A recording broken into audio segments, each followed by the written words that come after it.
3 हो जाए तो आप चिंता नहीं करना, 5 भी हो सकती हैं क्या पता है भाई, हम तो वकील हैं, वो उंगली पकड़ के पोंछा पकड़ लेते हैं चलिए शुक्रिया।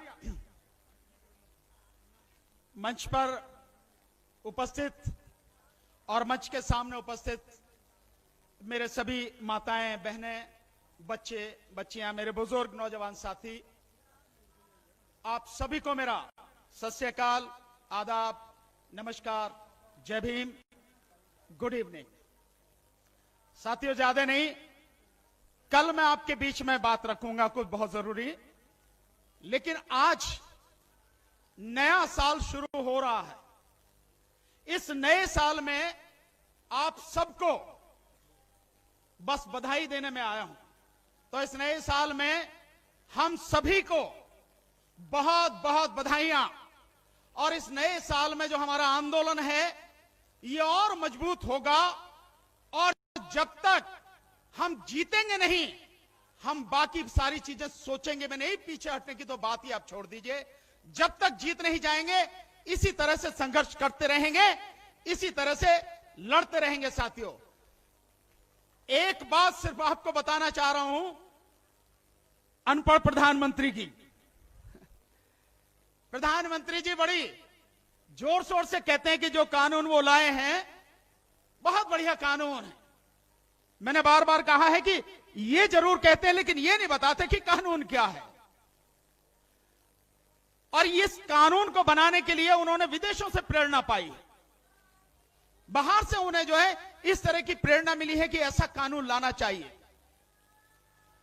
तो प्रधानमंत्री नरेंद्र मोदी जी जिस विदेशों से कानून ये लेकर आए हैं, जिसकी तर्ज पर बनाया है, एक छोटा सा उदाहरण, आप में से शायद बहुत लोगों ने सुना भी होगा ये जानकारियों पर, एक जानकारी मैं आपको छोटी सी दूंगा। अमेरिका में जब ये खुली व्यवस्था शुरू हुई, इसी खुली व्यवस्था में, ओपन मार्केट जिसको अंग्रेजी में बोलते हैं, यहां पे इस समय एक कंपनी काम कर रही है, दुनिया भर में कर रही है लेकिन हमारे देश में भी कर रही है, वॉलमार्ट।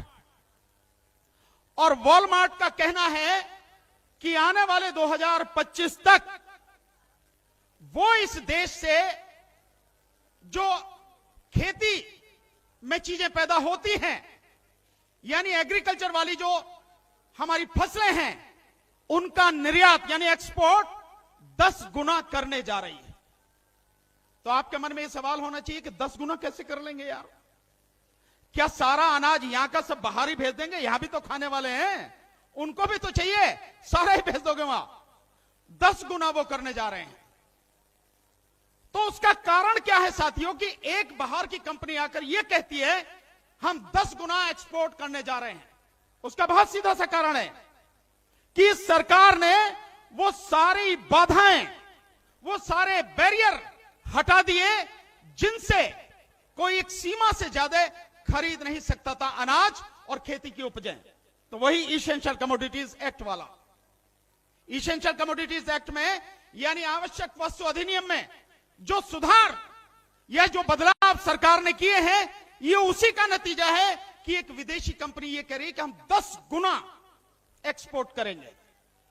और आपको एक जानकारी और दूं कि जो एग्रीकल्चर से जुड़ी हुई कंपनियां हैं, उनको मुनाफा कितना होता है, इसको भी आप समझने की कोशिश करें कि ये लूट कितनी गहरी है। और सरकारों को ये लूट रोकनी थी, बजाय इस लूट को रोकने के सरकारों ने इस लूट को और बढ़ावा दे दिया है। यह समझना जरूरी है। तो जो हमारी जमीन में पैदा होता है, जो हमसे किसान से जो उसकी फसल खरीदी जाती है, उस पर 8,000 गुना से 8,000% से लेकर 15,000% तक मुनाफा होता है। आप समझ रहे हैं? आप 15,000%, इसका मतलब यह हो गया यानी 150 गुना, 150 गुना, 2 गुना ही नहीं, 3 गुना ही नहीं, 4 या 5 गुना नहीं, 150 गुना तक सरकार उन लोगों को वो मिलता है मुनाफा जिनको सरकार ने सारी चीजें खत्म करके और मौका दे दिया कि जितना लूटना चाहते लूटो। इस वॉलमार्ट का 1 मिनट में एक उदाहरण आपको दूंगा। यह वॉलमार्ट कंपनी जब अमेरिका में इसने कारोबार शुरू किया तो वहां पर एक डीन फूड मिल्क एक कंपनी थी, उसके साथ में इसने करार किया।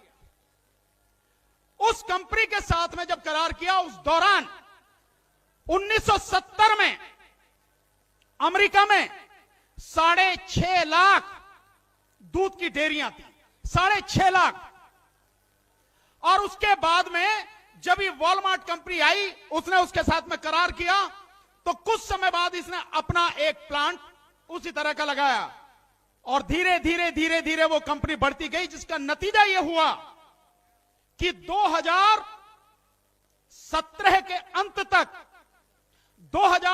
अंत तक यानी 1970 में शुरू किया और 2017 के अंत तक अमेरिका में जो 6.5 लाख दूध की डेयरियां थी, मात्र 40,200 रह गई, मात्र।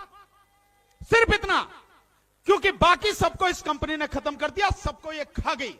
और इसी तरह से मोदी जी अब बाकी सारी कंपनियां, जिसमें अडानी और अंबानी हैं और साथ में वॉलमार्ट और इसी तरह की दुनिया भर की जितनी कंपनियां हैं, उन सबको ये मौका दे रहे हैं इस देश को लूटने का।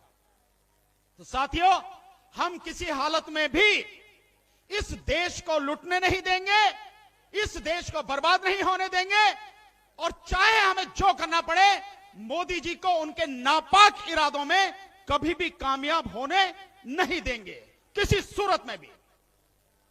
बस एक आखिरी बात कह के, क्योंकि समय मेरा खत्म हो गया है, कल बात करूंगा।